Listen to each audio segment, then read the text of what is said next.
আল্লাহ, এখন আমি কি করব? করিম সুদের কাছ থেকে 5,000 টাকা নিয়েছিলাম, এখন ওই যাচ্ছে 15,000 টাকা।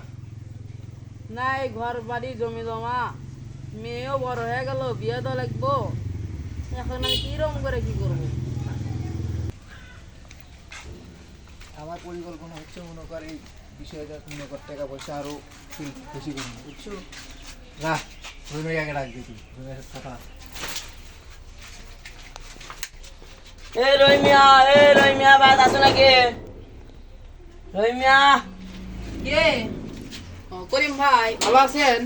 ভালো থুলে গুটি তুমি, হ্যাঁ? তোমার টাকা দেওয়ার কোনো খোঁজ খবর নাই, কতদিন হারাচ্ছে টাকা পয়সা দাও না তুমি।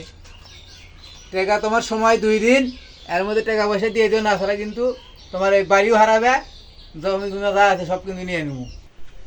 করিম ভাই, মাফ করবেন, ধান কাটলে না হয় কিছু টাকা আপনাকে দিতে পারতাম।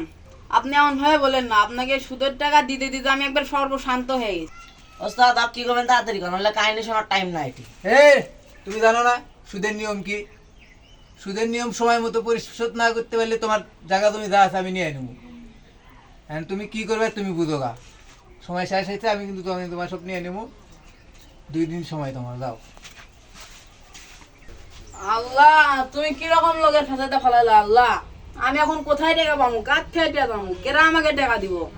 আল্লাহ, তুমি এরকম লোকের কাছ থেকে আমাকে উদ্ধার করো আল্লাহ। ভাইরা, ইসলাম বলেছে সুদ খাওয়া এমন একটা পাপ যে আপন মায়ের সাথে জেনা করা। আমরা কি সমাজে এই অন্যায় হতে দিতে পারি? না না না না, রহিম চাচার কষ্ট দিন দিন বেড়ে যাচ্ছে, আমরা অনেক দিন ধরে দেখেছি। এই করিম মোল্লার সুদের কারণে বহু পরিবার আজ ধ্বংস হয়ে যাচ্ছে। তাহলে আর একটা আজকে বিচার করব। এই সোরাবার মজিবার যাও তো, ওই সুদখোর করিমকে ধরে নিয়ে এসো। চলো তাহলে আমরা দুজন যাই।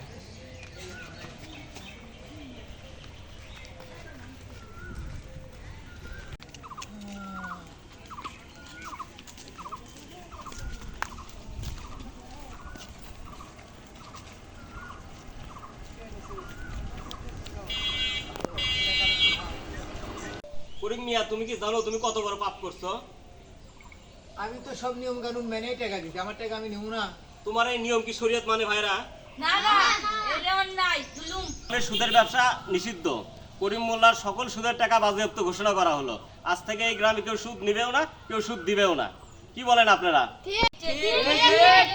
সুদ মুক্ত সমাজ চাই, জুলুম বন্ধ করো। সুদ মুক্ত সমাজ চাই, জুলুম বন্ধ করো। ভাইয়েরা, আর একটা কথা, এই যে আমাদের রহিম চাচার একটা বড় মেয়ে আছে, বিয়ে দিতে পারতেছে না। আপনারা কেউ কি দায়িত্ব নিতে রাজি আছেন বিয়ে করার জন্য?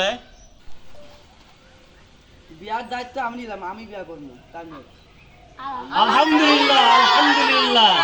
মিয়া, ওই সরবের সাথে তোমার বিয়ে দিতে কি তুমি রাজি আছো? না, আমার কোনো আপত্তি না, আমি রাজি আছি। দেখ, আলহামদুলিল্লাহ। তাহলে আগামী শুক্রবারে রহিমের মেয়ের সাথে সোরাবের বিয়ে, ঠিক আছে? আপনারা সবাই সহযোগিতা করবেন। আলহামদুলিল্লাহ, আজকে অনেকদিন পর এলাকায় নাই ঢুকাই পেলাম। আপনাদের জন্য আমার মেয়েটারও বিয়ে ঠিক হলো। আল্লাহ আপনাদেরকে ভালো রাখুক, আল্লাহ আপনাদেরকে সুখে রাখুক।